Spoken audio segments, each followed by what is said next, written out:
This seaweed is always greener in somebody else's name. Animation on that shit, bro. God damn, that shit freaked me the hell out. I mean, it's even driving her crazy. Look at that. Making her eyes go wild. Yeah, that shit's gonna creep me out when I see this tomorrow. Yeah.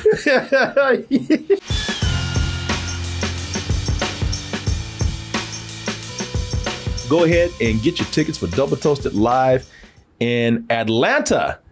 You press that banner right there. It'll take you to x1entertainment.com. And over there you can get your tickets for Double Toasted Live in Atlanta for a night of comedy, games, and our after party. That's going to be September 2nd, 8 p.m. at the Marietta's new theater in the square. And you can also go over to doubletoasted.com and get your tickets there too. See that banner right there? Click that. It'll take you over to x1entertainment.com. There it is right there. You know, we've had a lot of Disney live action remakes of these classic animated films out there. More than we wanted. More than we've asked for, more than we wanted, but they're going to do them anyway. And, you know, it's been okay. It's been fine. You know, you do what you do, Disney. You know, you're going to get your money. But now they've taken a very special one at this moment. The one that kicked off the new golden era of Disney animation. The one that people say saved Disney animation out there. The time has come to return. Hang out with a stereotype like me under the sea. Anybody know? The Jamaican AF. Yeah, man. Not only did they take a beloved classic, but they served that fish blackened. Hey, I prefer my fish that way. Yeah, some people do. Some people don't. Some people say, I don't need all that spice on my fish. Yeah, people, that's the Little Mermaid that we're talking about. Now we're talking about the Little Mermaid 2023. Quite a different look, to put it lightly. When people say, no, not lightly at all. For the new mermaid. You know, but the story is the same, even though she looks a little different, a little shade darker. What's the name? Halle Bailey. Halle Bailey, because everybody, I keep wanting to say Halle Berry. I know. Halle Bailey. I know. You want to take a parents aside. Like, why'd you do that? Why'd you do that? Yes. You knew people going to get confused. I'm like, yeah, that's what I wanted. Exactly. Every time you think about my daughter, you're going to think of a fine-ass girl. And she is a beautiful girl, man. Of course, there's been a lot of controversy about the casting here of Halle Bailey as the character of the Little Mermaid. But the story remains the same. You know, you have a mermaid that falls in love with a land man, and she wants to get with them, but this damn fin right here is just keeping us apart. And plus, my daddy on my ass about this. Leave them damn land people alone. And you know they ain't no good.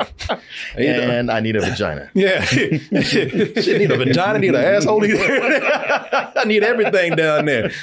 Oh, but thanks to the witch of the sea, Ursula right here. She says, you know what, I got magic. You know, don't worry about your dad. I had to deal with his ass too. That's my brother. Everybody's sick of his ass. I got you, girl. I know how overbearing he can be. I'm going to give you some legs. And all I asked for is, you know,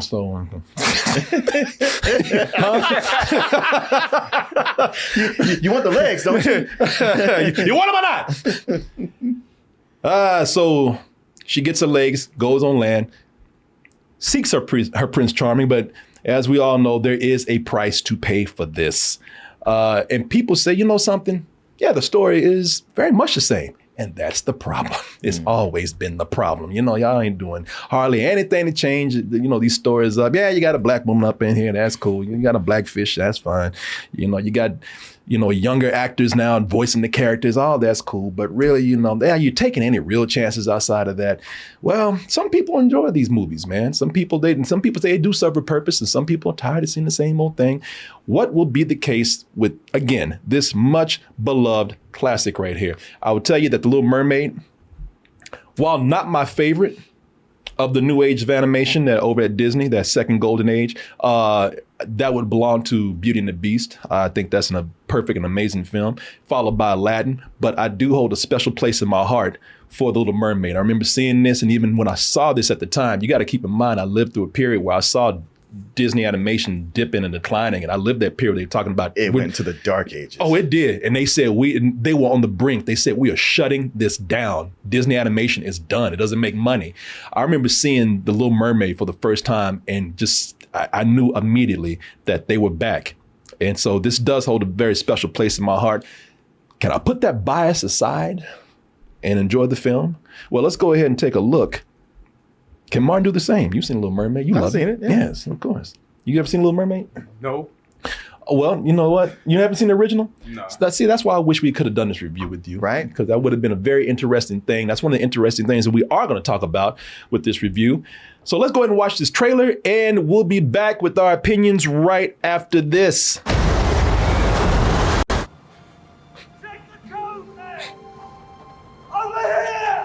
Oh shit. She took my wallet. That black bitch took my wallet. Oh, racist. Get your black ass off me. I can help you. You can't live in that world unless you become a human yourself. One of the greatest interracial relationship stories ever told. A man and a fish. Yep. Interspecies. Interspecies, interracial and interspecies. Boy, they covered Breaking all grounds with that. ground. Shit, the next thing we know, we'll find out she's trans. Well, male seahorses carry the babies, so. Let me. So I'm interested to see how you feel about this because really? because Mark's like, for once in your miserable life, you want to know what I think. Finally. Jesus Christ, it only took 9 years. But because you might feel differently than I do about this, because I admit I admit I do have very much a bias against these movies, but I think it's a reasonable bias because I believe that when you have these Disney animated classics, and when I say this, I'm talking about a heavy bias because I used to read Disney books back in the day and how their creative process was. And the whole thing was that, we make these animated movies because these are things that we cannot do in real life. Yes. And Disney had this whole thing when he started doing live action. He says, if we can tell a story in live action, we'll do it. If it seems better suited for animation, that's what we're going to do. Right. So it's not just telling these stories in animation, but these classics that we love, they were designed for animation. They were designed not to reflect real life. Yeah. And when you try to do a direct translation of certain things, and maybe it's just me, but for me, it just loses a lot of personality. Yes. It happens in these remakes in different forms. Again, you just heard me say that Beauty and the Beast is my all-time favorite of the new era of golden era of Disney. And so, when I watch these remakes, I see in all kind of different forms where it's just lacking a little bit for some of the characters that we love. I needed encouragement. Too much? Yep. That is Gaston being very much upstaged by LeFou. If that had happened in the original Beauty and the Beast, he would have beat his ass. He beat his ass to death. How dare you? LeFou, let me speak to you. Why did you do that? Well, you think you are. My goddamn song. This is man. That Luke Evans is a great actor. He's a great actor, but as Gaston, the original just had this almost comedic cockiness to it. Oh yeah, that was very much that's what made the character, and it's missing from this character here. It's more like Lack Evans. And I felt that way with this, man. And I would tell you, it's not the whole film. I felt that way mainly with the sidekicks. Okay, is this where I chime in? Yeah, yes. Your turn. I was Your turn. He said, like, I want to get your opinion, and then he talked for 10 minutes. I was like, no, don't do that because I stopped and looked at you. You just like, yeah. And I was like, well, I'll keep going. Oh no, I didn't think you were done. No, I'm 100% in agreement with you. And not only were those things designed, the thing is, something they don't get with these live action remakes is that animation is dynamic, and it can do those things. And when they put it on a human scale, they scale it down. No pun intended. Yeah. All right. You got With me. you. You got me there. Man, you do so many. If you said it, I'd have been all over you. So you got no fight. But it's all, I don't know if they would say like, hey, we got to make it believable, or it just can't accomplish that. So it doesn't have the same power. And specifically with Sebastian the crab and Flounder the fish. They, making them realistic animals, they aren't expressive. And even the actors, Jason Tremblay and David Diggs, who are great actors, but they can't compare with actual voice actors, with like what they can bring to it. Yeah, see, that's the problem here, man. I very much and do not like the sidekicks in this movie. Flounder was made to look this way. He was designed to look this way because a fish don't have expression. Yeah. Okay. Flounder was designed this way to capture, to give him personality, to give him focus. Yeah. To see what he's looking at, to give him, more importantly, emotions, and to, like you said, reflect the personality of the voice actors. Now, if you saw The Lion King and your biggest complaint was that was what was lost with that movie, then it is way worse here. Oh no. Yo, yeah, because because with mammals, and to a certain extent, even birds maybe, mammals have features that we relate to. But fish and crabs, That's a little hard to do. That's a little hard to do. I mean, you look at this right here. What the? That's in the movie. That's Flounder. Nah, get out of here. That is Flounder. Hell no. Boy, and by the way, they probably know because they ain't gave no clips of Flounder out there. I mean, he's in the trailer a little bit. He also is barely in the movie. He's barely in the movie, but I see why. Looking like that. But you look at this and Flounder, but Flounder just be talking and looking at nothing. Hey Ariel, what we doing today? Hey Ariel, I don't think you should go in there. Yeah, Ariel, don't do that. I'm surprised I have to tell him, like, who are you talking to? Because I don't know, I can't see what you're looking at. Talking to you. I mean, no way. I mean, he can't look straight. He can't smile. So, you know what it looks like? It looks like a person who's paralyzed in the face. Yeah, trying to talk to you. Yeah, like he had a stroke. Yeah, like I had a stroke, or the dentist put the Novocaine in the wrong place, and your face is numb. You like they put like he got Botox. It look like somebody with Botox, and they can't talk. Oh, Corey, don't talk about me like that. Who you looking at? Looking at you. Hey, Errol, where you going? I want y'all to see this, I mean, I'm not trying to be too harsh. And like I said, it could be me because when you see the movie, it might not bother you. But for somebody who... Come on, bro. Because I'm an animation fanatic. I'll say this. There's a lot going on when he's on the screen, so you might not pay attention to him. So okay. But he's hardly in the movie, but look at this. That looks good. Now, what the hell is that? Yeah, that's an actual flounder. Which is why we animate things, so we have to look at an actual flounder. Yeah. And I would tell you, Sebastian, who's voiced by David Diggs, as you were saying, he's Flounder. I mean, not Flounder, but Sebastian. Sebastian, who's voiced by David Diggs from Hamilton and a few other things you've seen. He might be a little more expressive because with him he has more appendages. Yeah, he's got more appendages. He's got more body stuff to work with. But it still comes down to those. I still wasn't feeling it. Those eyes. If you look at those eyes. Like those eyes just keep going back and forth like a ventriloquist dummy, and the mouth moves like a puppet. It's It's just not the same way. Now, Scully, and you see Scully, is it, what is his name? Is it Scuttle? Not Scully, what is it? Scuttle. Scuttle, and you see Scuttle and Sebastian in the same scene right here. Scuttle is voiced by Awkwafina, which kind of works because Awkwafina sounds like an old loud-ass bird anyway. Yeah, she got a cartoon voice anyway. Yeah. Oh, what's is she in this movie too? She's Scuttle, man. And so, you know, her as the bird, it kind of works, man. Her voice fits. I would say this: out of all the animals, I think you might be tired of Awkwafina, and to be honest, Disney probably just hired her because they're used to working with her anyway. But I would say that her voice probably fits the best. Get off me! I won't tell him, and I will stay in one piece. You got it? Got it. Sorry, what'd you say again? I'm a dead crab. You know, I still look at I'm too close to probably original drawings, man, because again, you know, these characters have more expression. Yeah. And when you have more expression, you have more life to it. So that's you know, that's I don't think that's because you like animation so much. That just comes across. Yeah. If you've seen it at all, if you've seen the original at all, even on a I don't know why, it still gets to you. It gets in your subconscious. You like, no, like something here is missing.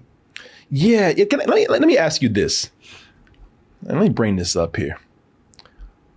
What was it that was working for let me see here. What was that was working for this movie?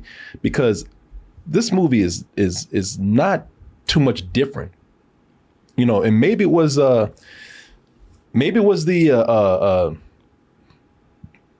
because it was something new. Maybe it was the novelty of it at the time. But, you know, we were all pretty positive about this movie right here. What you gonna play?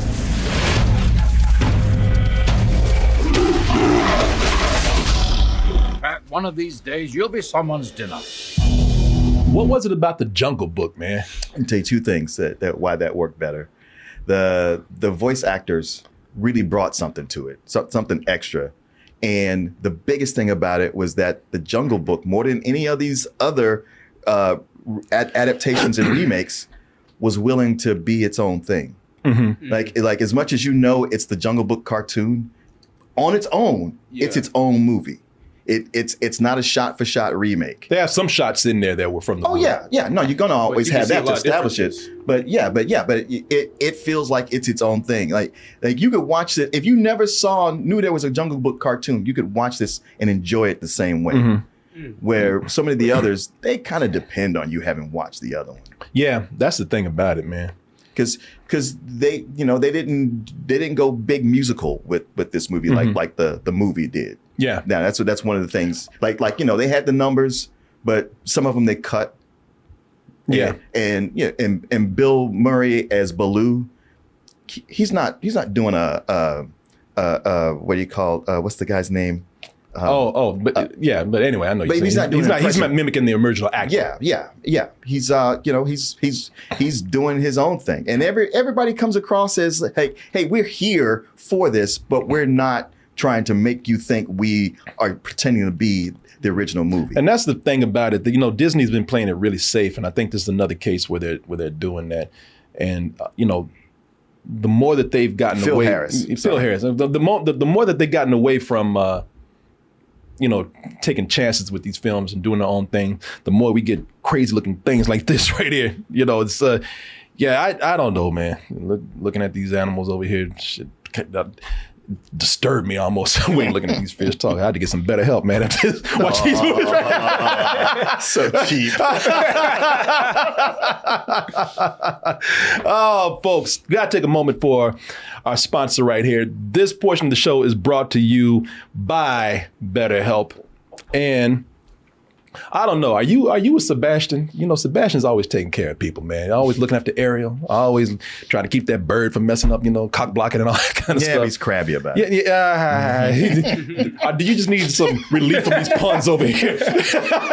Do you have a friend that just drive you crazy because of their puns? You might need to talk to somebody. And that's where BetterHelp comes in. Thing is with BetterHelp, listen, I always tell you this when I mention BetterHelp. BetterHelp is there for your mental health, whether you're going through something very serious, and it's all serious, but some people think of mental health as, you go see somebody, you're going to see a therapist because you got problems, or you're going to kill yourself or something like that. No, it's all about just keeping your mind healthy. It's just like taking care of your body, take care of your mind. Take a moment to take time out for yourself, take a moment to organize your mind, and I'll tell you what, it'll organize your life, make you perform better, make you less stressed out. Everybody needs to take moments to take care of their mental health, and BetterHelp is a great place to start.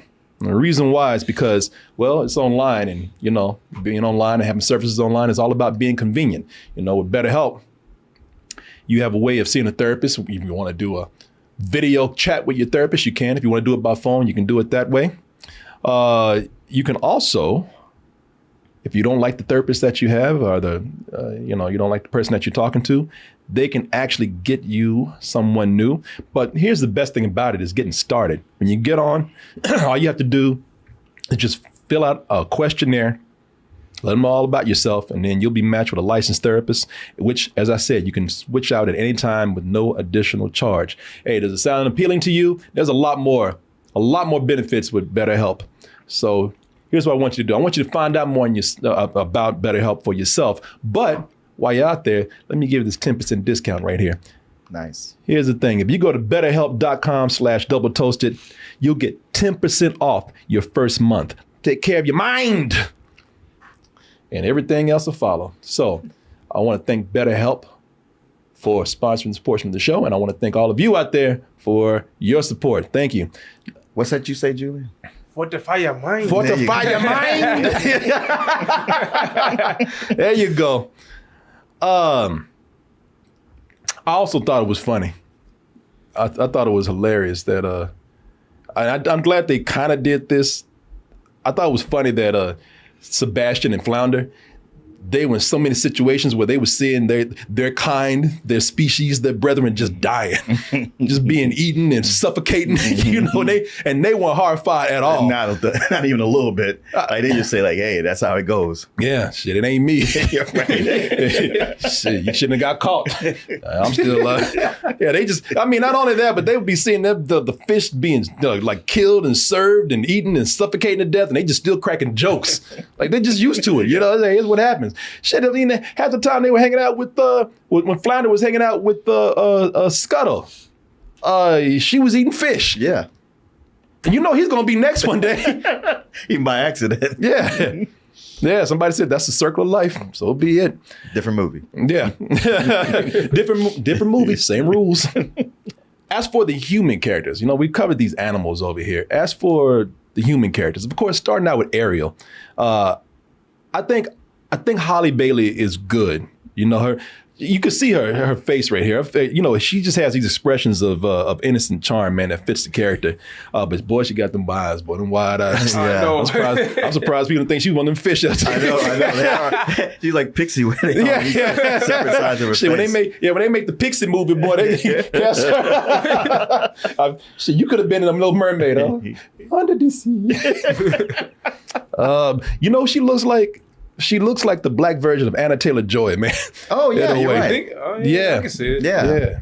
Both are gorgeous. No, they are. I'm making jokes about her face. She's a gorgeous girl, man.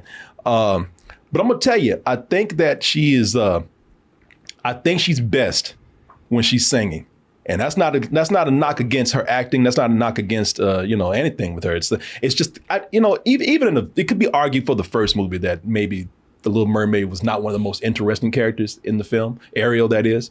I don't find her completely interesting in this movie. And I'll tell you why. Because one, again, for a lot of the movie, well, not a lot, the first part of the movie, she's interacted with characters that are not that interesting, are just weird. But the songs that she has, I think she puts a lot of emotion in those songs. She does. She's a good singer. She's an amazing singer. She's a protege of Beyonce. Yeah. Her and her sister. Oh, okay. Yeah. Okay. Well, that makes sense because, you come into this and you go like, well, she don't look like Ariel. I don't know. But once she starts singing, it's like, know that. Oh, never mind, girl. You got this. Yeah. No, that's how she got famous for some singing. Yeah, no, she's great, and I think most of her emotion is behind the songs. I think that's funny. I find it more interesting when she's singing. But I think as far as the character goes, I think there's a lot of missed opportunities with her, man. You know, I think that once she gets on dry land, once she gets her legs, I think that they could have pushed that more. This is a character who is so fascinated by the land, the world above the water, and she's collecting all these trinkets from land that that fallen from ships. And I think they could have pushed that aspect of it more when she got on dry land. They do a little bit of it. They do. It's funny because I'm sort of the opposite. Where in the beginning, when she's singing, she's great. I thought the missed opportunity was not making her more curious about the world above. I mean, she was, but I was like, man, I guess I hate to do that back in the cartoon, but she just seemed like she was just voracious and like how much she wanted to know. And even she was getting stuff wrong. She's like, and I think this is this and this. She's almost hyperactive about it. And I think they missed out on that here. The focus isn't so much on her being curious. It's more about the romance with her and the prince. And that's when the movie started to work for me. Yeah, see, I guess I'm the opposite, because I wish she had actually been more fascinated with the stuff on land. She loves it so much. Now she's on land. It's like she should be really getting into it. There's like moments that could have been comedic with that, and it could have been made the character more endearing. I thought, as far as the prince goes, that's another thing, man. I don't find her and Prince Eric just interesting together, man. I don't find. But then again, I don't find a lot of these princes in these movies that interesting. I thought the prince was fairly dull and generic until the two of them got together. Yeah, because seeing them together at first, I was like, all right, forget anything interracial or interspecies. They just look like there's a huge age difference. She looks like she's 12 years old. Yeah, and this is like, all right, this is. But then the more time they spent together, the more I started to feel like, wow, they play off each other really well, even though she can't talk. Yeah. And then everything that was negative to me starts seeming less and less. I would tell you that I think they're good together. I just don't find either one of them interesting. That's just me. I mean, it's not bad. It's just kind of basic for me. I didn't. Well, I'm not saying you're wrong. No, I'm not saying that at all. I'm not even trying to like come at you like. No, I know. No. What I'm saying is, I see your point and I agree with it to a degree. Yeah, but again, I don't think it's going to distract from people who go see the movie. It's probably just me that, it's really bothering. I'm not even bothering would be a harsh word. It's just, like I said, I just thought it was a missed opportunity to do more, but nothing that's going to weigh it down too much. I will say this, again, this whole, I'm not going to dwell on this. I'm going to get it out the way. I'm just going to say this whole diversity attempt by Disney, I will take it any way we get it, but I still think it's bullshit. I think they do it when it's easy. Like I said, they've done this with gay characters. They kept them in the background, and they're getting better about that. But I look at some of the stuff that they do here, like so this takes place in a fictional Caribbean island, and it's a Caribbean island where it's not just black people and and the white people, the tourists. Everybody's living there. It's a whole big diverse island, but the queen of the island is black, and they went out their way to make the prince. They went out their way so much to make him white that he's adopted. They just put that in there with no big background, no big story. And it just lets me know that Disney is still scared to put a black prince in there. They're still scared to it's so again, it's easy to do it with a female. Black men, doing this with black males is a totally different thing. And I think they even thought that would be too black if the prince was, that would be too much if the prince was black. And I ain't talking about, because I know they quote unquote done a black prince, but I ain't talking about Prince High Yellow right here. Somebody that still looks white. Is that his official name? It is now. Yeah. I'm really scared of that woke crowd. Yeah. And somebody said, see, I knew somebody gonna do it. They said, why can't it be interracial? I never said that. Don't fucking put those words in my mouth. I never said that at all. I'm glad they did. I'm just saying that, again, it goes back to Hollywood. And I've said this before, people are doing it more. We don't, And we, it's not being that much of a big deal, but Disney is still scared to show like, black males with, anyone. And I think myself, but again, it's no big bearing on the movie for me. It's just something that I'm calling bullshit on this whole, diversity thing that they're doing. I see what people mean now, and they say they would rather have diversity with original properties. Yeah.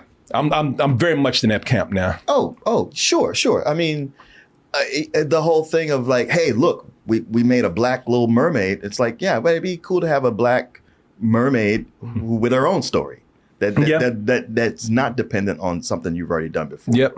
Yep. I will say this though. Speaking of diversity, I really did like the casting of Javier Bardem as King Triton. He looks the part. He has the dramatic weight for the part. And he looks the part without looking just like the one in the movie. I think they did a great casting job here. And also, he must have every woman in the sea because his kids are every race. Color, yeah. Every race. I mean, he must have... Hey, it's good to be the king. Yes. He's got holes in every part of the ocean, man. Because he get all his kids, you name it, they're that. They even got something, what are you? He got a little Vin Diesel girl. Like what? Like the ambiguously racial, racial man. Or maybe mom just laid a bunch of eggs and a bunch of dudes just fertilized them. I don't know. Where your mind goes.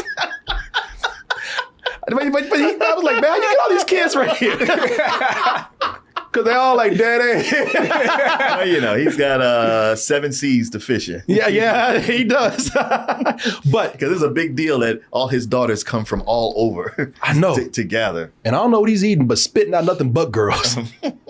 But Javier Bardem, great actor. Anyway, yeah. And I always thought when I heard his name, I always thought that was great casting. I don't know what you thought about him. Yeah, he was a little quiet, but I think he works. Yeah. And you don't hear nobody talking about that racial. No, you don't. Race swapping. No, you don't. Yeah, all the races up in there. But here's a big turning point for me right here.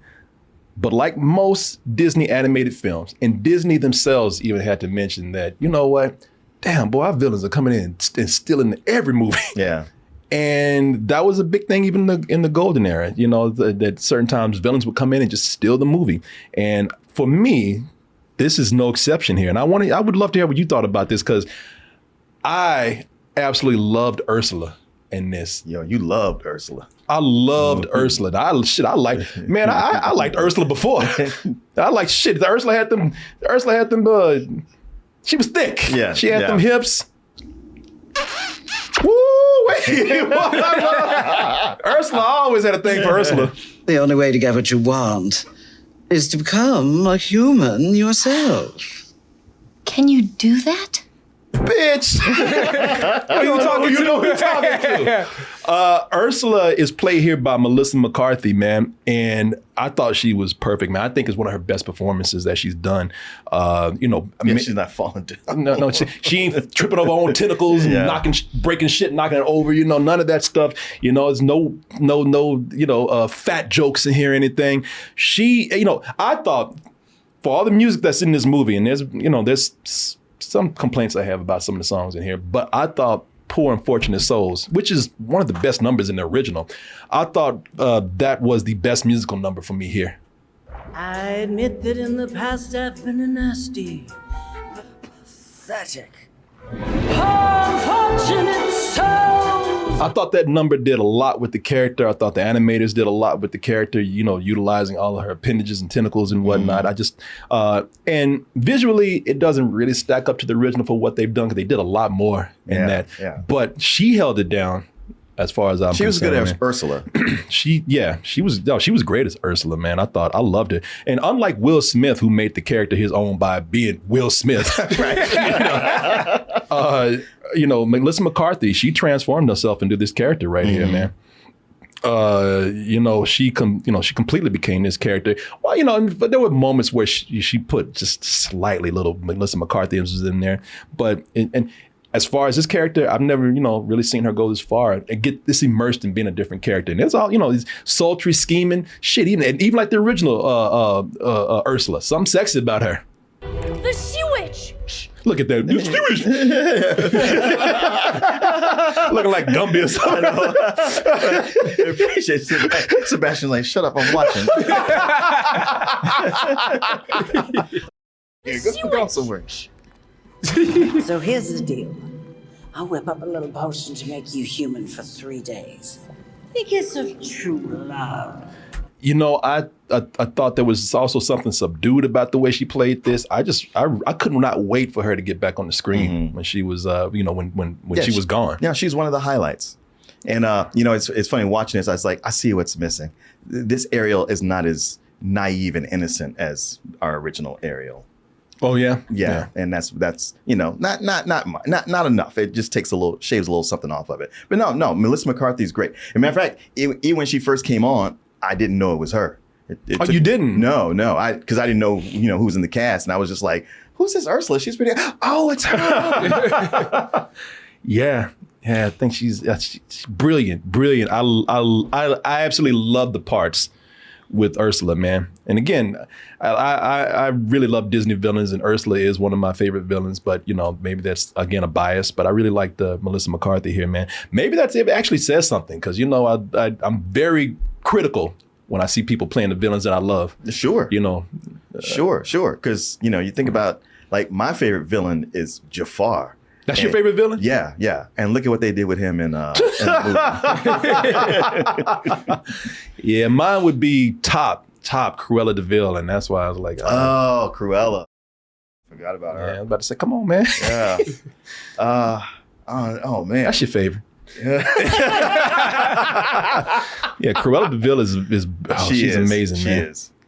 Let me ask you something, man. What did you feel about the music?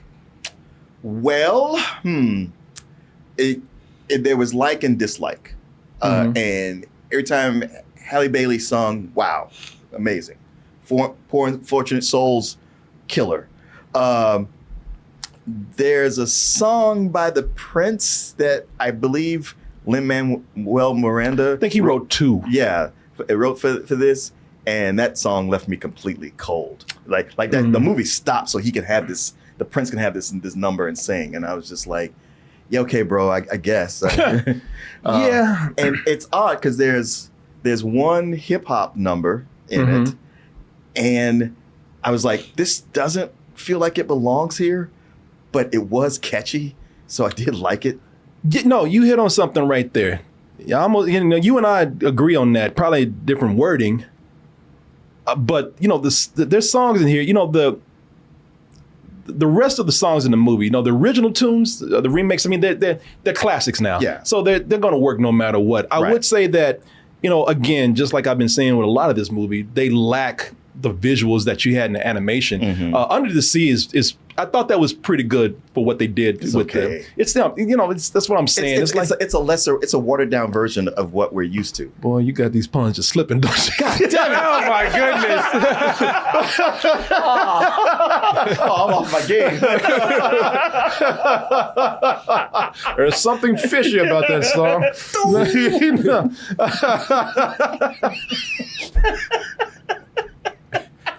Well, they just pouring out, man. I guess this is just too easy, man. I did not mean it. I did not even mean to do that. Yeah, exactly. Neither did I. But we just slipping on puns. God damn it! I'm about to say that. I'm like, y'all sipping today. Let me scale back. Oh, you already used that one. The Under the Sea number, it's enjoyable, I think. But it's just not as lively as the original. Did I hate it? No, but it's lacking. It's lacking. This seaweed is always greener in somebody else's day. You animation on that shit, bro. God damn, that shit freaked me the hell out. I mean, it's even driving her crazy. Look at that. Making her eyes go wild. Yeah, that shit's gonna creep me out when I see this tomorrow. Yeah. You dream about going up there. Darling, it's better. Don't worry, sweater. Take it from me. See, it's a catchy song. You're gonna, it's hard not to enjoy it just because of the song itself. But as far as the visuals, again, they're just doing something that animation just captured better. Yeah. Animation can be dynamic, and the voice actors are dynamic. Yeah. As far as that hip hop number, I'm like you, man. It's catchy. and you can couple of things with that. One, you can definitely tell it's a Lin-Manuel Miranda song, which at this point might not be that great of a thing because everybody recognizes his time signature now. Exactly, that his songs are starting to sound the same now. Very talented guy. Oh, absolutely. Not criticizing him at all. I'm just saying, it's not the best way you recognize his songs now. Also, it's dated as soon as it hits the scene. It is not timeless like these other songs. No. But it's. I was tapping I was tapping my foot while I was listening to it, man. Listen, I'm not crazy about these remakes, as you can tell, and maybe that's doing something in my criticism of the movie, but I will praise it when they're doing something entertaining. I told you there are moments to be entertained in here, but that's the thing with these remakes, man. They're like most of the other remakes. They work.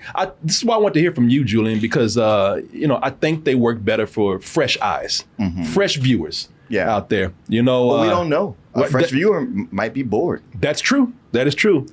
They might be better for fresh viewers, new eyes, young fresh viewers. They're also curious novelties. Half of this is okay. What would it look like in real life? Yeah. And let's be honest. Whether you like these movies or not, they're cash grabs. They are. Yeah, that's just the. They don't have to be. That's the thing. They are, but they don't have to be. As for diversity, like I said, I'll take it where I can get it, but I just prefer the original a lot more, man, because I feel like this does not have the same life as that, and that's a shame because, as you said, Martin, you said it well. They don't have to be. Yeah. Well, let me hear your wrap up on what you would rate this. Well, you know what? I ultimately, for the first half of it, I just felt like, all right, they're going through the motions, just like this movie is. And Halle Bailey, love her singing, everything else. It was about halfway through where I felt it turn for me, where I was like, you know what? It's starting to do some of its own thing. It's feeling less like it's being slavish to the original. But here we have the Black Little Mermaid and just some touches here and there and what goes on, the dynamic between Ariel and the prince that won me over and made me like it. And of these remakes outside of Maleficent and The Jungle Book, it might be the one I've liked the best out of those. But it's a low matinee. Wow, you almost repeated what was going on in my mind when I was watching this. Was that right? Yeah, let me just say this. There's certain things you can compare this to. It ain't this. Exactly. it ain't that asshole right there. It's not Pinocchio. It is not some of the worst ones they've done. I've seen some of these, Aladdin, Beauty and the Beast, and I've looked at him and said, I don't need this. But while I'm watching it, are there moments in here where I was entertained? Small moments, yes, but I was. Are there good things in here that I can pick out? Yes. Are there things in here I wish they could do better to make this a better movie? Oh, hell yes. Yes, but looking at this, I would say that I hate using this word for it, but serviceable at best with some very good moments. And with me enjoying Melissa McCarthy as Ursula so much, she almost brought it up to what my rating is right now, which is very much a very low matinee with this. If it weren't for her, this would be probably still a decent rental. But yeah, it's not a waste of time for the right audience. You take kids to go see it. It's not. You're not going to regret seeing it when you walk out. Right. Unless you just very much are a purist, and you're going to hate this thing. I know you spend the whole time with your kid going, back in the real movie, they didn't do it like that. Shut up! Now, how do you feel about the runtime? I heard it's like 2 hours. Yeah, it's over 2 hours. Yeah, I could feel it too. That's a problem. No, it's treading water at a point. It just takes a long time to get to the good part. Yeah.